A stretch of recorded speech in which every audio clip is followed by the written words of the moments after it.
लुपिजाइम plus, इसका pro body formula आपके digestive system को नेचुरली बैलेंस करने में मदद करता है। लुपिजाइम प्लस, आपका पाचन रहे इन कंट्रोल।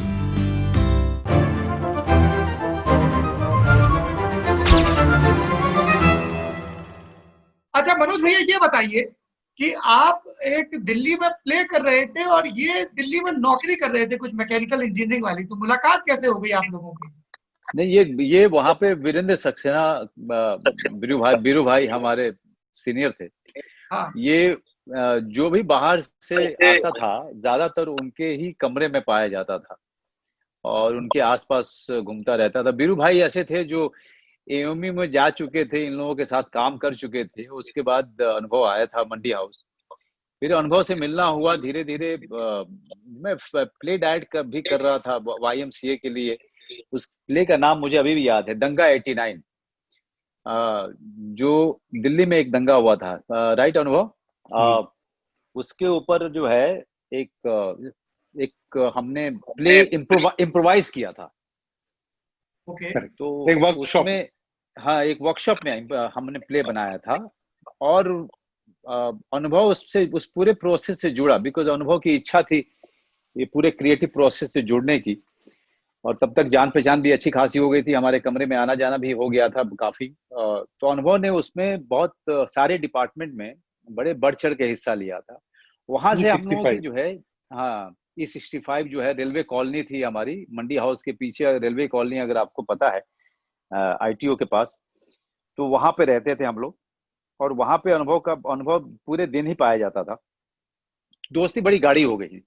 एक तो ये पढ़ा लिखा, अच्छी बातें करना, और इंजीनियर तो था ही, तो और साहित्य पे अच्छी पकड़ थी। उर्दू पे इसकी काफी, उर्दू से लेके काफी फैसिनेशन था। तो हम लोगों की बातचीत में जो भी हम बातचीत करते थे उसमें अनुभव की भागीदारी उतनी बड़ी होती थी। तो धीरे धीरे प्रगाढ़ होता गया रिश्ता। फिर विमल वर्मा के दो भाई थे, गुड्डा, जो अब इस दुनिया में नहीं रहे, वो और ये काफी घूमते थे साथ में। तो ऐसे हम लोगों का पूरा रिश्ता मंडी हाउस के समय से, थिएटर के समय से रहा। अच्छा, एक रिश्ता तो ये हो गया। दूसरा रिश्ता हो गया जब अनुभव मुंबई चले गए, पंकज पाराशर को असिस्ट करने लगे। आपको मृत्यु दंड के लिए कॉल आ गया था और फिर आपको अनुभव का कॉल आता है कि तुम मुंबई आ जाओ। मैं चाहता हूं कि दादा आप दोनों लोग को बातचीत बताएं। नहीं, मेरा मृत्यु दंड में हुआ, मतलब वो बातचीत हुई थी प्रकाश जी से। हाँ। जब दिल्ली आए थे, मैंने बैंडिट क्वीन अश्विनी चौधरी का कॉल आया था आपके पास? जी, अश्विनी चौधरी ने मुझे स्क्रिप्ट दी थी और फिर वो फिल्म हो नहीं पाई प्रकाश जी के साथ मेरे। लेकिन अनुभव का बीच में कॉल आ गया मुझे कि तुमको मुंबई आना है और टिकट भेज रहे हैं हवाई जहाज का। और हवाई जहाज में मैं बरसों से नहीं चढ़ा था, क्योंकि उसके पहले मैं फ्रांस गया था अपने थिएटर के लिए, तब मैं हवाई जहाज में चढ़ा था। उसके बाद हवाई जहाज में कभी नहीं चढ़ा था मैं। तो इसने कहा कि मोदी लुफ्त का टिकट तुम करा के आ जाओ, यहाँ रीएम्बर्स कर देंगे, राइट अनुभव? हाँ, यहाँ किसी तरह से पैसे का जुगाड़ करो, टिकट लो और आ जाओ, पैसा यहाँ मिल जाएगा तुमको हम उतरते के साथ ही।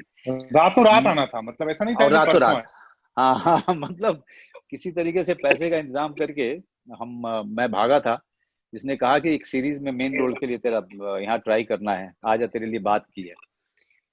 तो अनुभव ने बुलवाया था, पंकज पराशर जी से जो है मेरा नाम सजेस्ट किया था। वो बम्बई मेरा अचानक आना हुआ, जबकि हम सोच रहे थे कि हम जाएंगे, बॉम्बे चले जाएंगे, लेकिन ये अचानक से एक बम्बई आना हुआ मेरा, वो अनुभव के कारण हुआ था। और अब अनुभव दादा बताएंगे कि एयरपोर्ट से उतरते ही कहाँ लेकर गए थे पहले? साफ सफाई करने के लिए। कहाँ ले गए थे भाई हम लोग? मतलब जब मैं बम्बई आया था इन लोगों से थोड़ा पहले, तो मैं जब जिस हालत में छोड़ के आया था उसमें ऐसे रोज खाना मिल जाए वही बड़ी बात होती थी। तो आदमी सूखा रहता था, उसके शरीर में गोश्त नहीं होता था, चेहरे पे चमक नहीं होती थी, और यहाँ बुलाया था ऐसे एक सीरियल में हीरो के लिए जो पंकज पराशर डायरेक्ट करेंगे। और पंकज पराशर ग्लैमर की दुनिया के आदमी, तो जब इसको देखा मैंने तो मेरी तो जान निकल गई। मैंने कहा यार ये तो हीरो लग ही नहीं सकता बेचारा, ये तो बहुत तकलीफ में। भूखा अच्छा हुआ उस जमाने में मनोज कम कमा रहा था, हालांकि बैंडिट क्वीन शायद कर चुका था, हाँ कर चुके थे हाँ, ना, बैंडिट क्वीन कर चुका था मैं। कर चुका था, हाँ। लेकिन उसके बावजूद बहुत कमजोर, सूखा। तो रात को पता नहीं 11-12 बजे करीब बड़ी मुश्किल से एक स्पा ढूंढा गया। अच्छा हम भी कोई ऐसे 5 स्टार होटलों में जाने वाले आदमी नहीं थे उस समय तक, असिस्टेंट ही थे, पर हमारे पास एक रेगुलर इनकम थी, हर महीने हमारे पास पैसा आता था, 6,000 रुपया कमाते थे महीने में। तो इसको लेके एक स्पा में गया था मैं, सात बंगले में, मुझे अभी भी याद है। अब तो वहां स्पा नहीं है, लेकिन तो रात को इसका फेशियल कराया गया। कैसे कुछ कुछ तो चेहरे में क्रीम जाए अंदर, रौनक आई, कुछ वो निकल के रौनक आई। बाहर आए।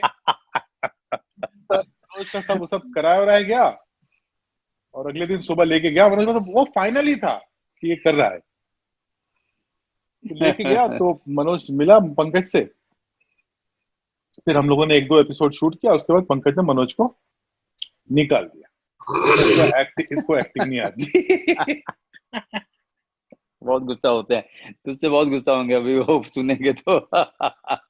हम उस पर लेकिन मैं अभी बता दूं ताकि पंकज को जब ये इंटरव्यू देखे तो उनको बुरा नहीं लगे, उन्होंने एक ऐड भी दिया था मुझे। नहीं मतलब उस जमाने में क्या होता है यार, बाद में तो मनोज भैया आपने एक फिल्म भी की थी ना ईशा कोप्पिकर के साथ। जी जी जी जी, बहुत साल बाद जी। मतलब उस जमाने में ऐसा होता है। मैंने को उस दिन मुझे मैं शाहिद का नहीं सॉरी अलीगढ़ का ट्रायल देख रहा था, नवाज बैठा था मेरे बराबर में जी, तो बोला मैं आपके साथ पहला काम किया हूँ, आपको याद है? मैंने कहा नहीं।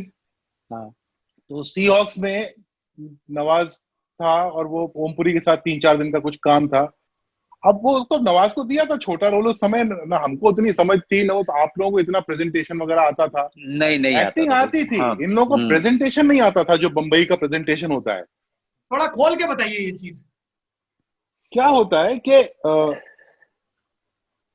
झूठ की दुनिया है ना, इन द सेंस के हम पर्दे पे झूठ बोलते हैं ना आपसे कि एक राजा था, वो राजा थोड़ी है, वो तो यारी रोड पे रहता है। तो हर चीज को, अपने आप को भी प्रेजेंट करने का एक सलीका होता है, कब आपको किस कदर खुल जाना है, कब आपको थोड़ा बंद हो जाना है। हाँ बिल्कुल वो बिल्कुल, सब हम लोग यूपी बिहार के लोग ऐसा ही है, हमारा तो इसने बा, तो हम लोग ऐसे चले जाते हैं।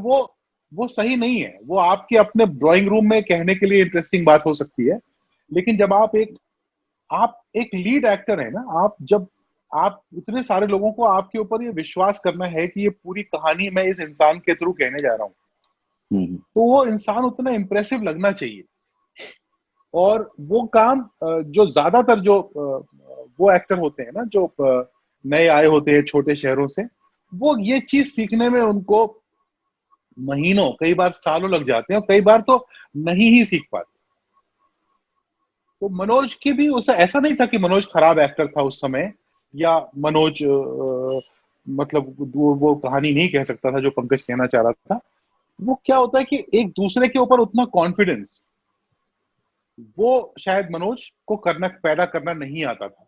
नहीं चलो आता, ना बिल्कुल चलो ना अभी चलते 1-2 एपिसोड 3 एपिसोड, देखो ना मैं क्या करता हूँ।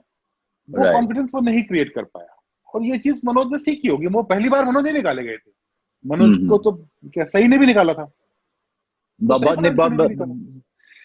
नहीं, बहुत सारे काम, छोटे बड़े सब, बहुत सारे काम। आदमी जो है, एक कॉन्फिडेंस की कमी तो हमेशा से रही थी, कि हम अचानक से बड़े शहर में आए थे और हम अपने आप को हम कम्युनिकेट नहीं कर पाते थे, हम एक्सप्रेस नहीं कर पाते थे। तो उस चक्कर में क्या होता था कि अगला जो है वो समझ नहीं पाता था कि आप बुरे हैं कि अच्छे हैं। और हमेशा कहता हूं मैं कि जब आप मुंबई शहर आते हैं तो आप भले ही 10 साल थिएटर करके आए हो, या अभी 10 दिन हुआ हो आपको गांव से आए हुए, और पहली बार आपने सोचा हो कि एक्टिंग करना है, आप एक ही कतार में होते हैं, क्योंकि डायरेक्टर को पता नहीं होता है कि आप दोनों में की काबिलियत में फर्क क्या है।